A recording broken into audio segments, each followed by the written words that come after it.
a new documentary series charting the progress of young soldiers from the first day of basic training at Catterick to the start of their first tour of duty in Afghanistan. Starts later this week on BFBS2. Earlier, I spoke to the programme's producer and director and started by taking a sneak peek at what's in store. Show me your war face! You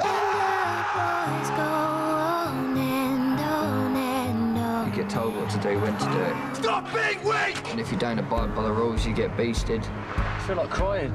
Nobody wants the sons to go to war. I can feel a little lump in my throat as I'm even thinking about it. Well, Dov, thank you very much for coming in. Nice to see you. Pleasure. We saw a brief excerpt of the show there. Give us a bit more of an idea of the premise behind it.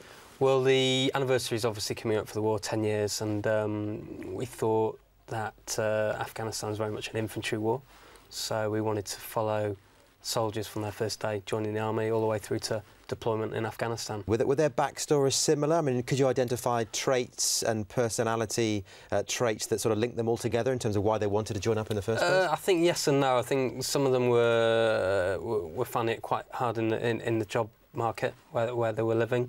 Others were looking for something a bit more purpose and looking for a career.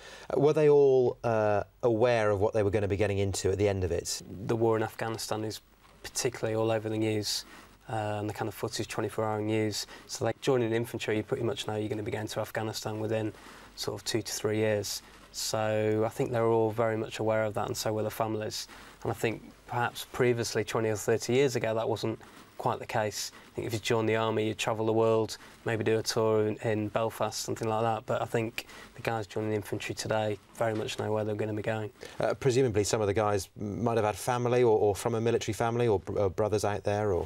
Yeah, and there was one lad in particular who had a brother who was in the Rifles, the same regiment, and he was injured quite badly about a year before we started filming. He stood an IED in Sangin, I believe it was, and yeah, he was quite badly injured, and I think this led to his younger brother deciding to join the army. In terms of when the training actually starts, it's not all guns and grenades, is it? How did they take to it? Absolutely, I think we were quite surprised about that as well. I think first couple of weeks in particular, I mean, when they start, they get issued with a mountain of kit. Boots, changing kit, all sorts of stuff that you'll see in the film, and they have to iron it, you know, learn how to iron to a very high standard. You know, some of these lads have never used an iron before in their lives, so I think there was quite a jumping at the deep end with it in terms of the iron, but we were quite surprised by that ourselves. And I guess there's the physical training element of it as well. I mean, they pushed these guys pretty hard. Did they all cope? Yes and no. I mean, again, they all know where they're going to, you know, and being out in Afghanistan, the heat out there, so they're preparing them for that. I think in the infantry, they've got to have a really high standard of fitness. So I think you'd be stupid to join the army day one with no fitness, but I think a lot of them were quite surprised how much, you know, what level of fitness was really required of them. You mentioned the families as well.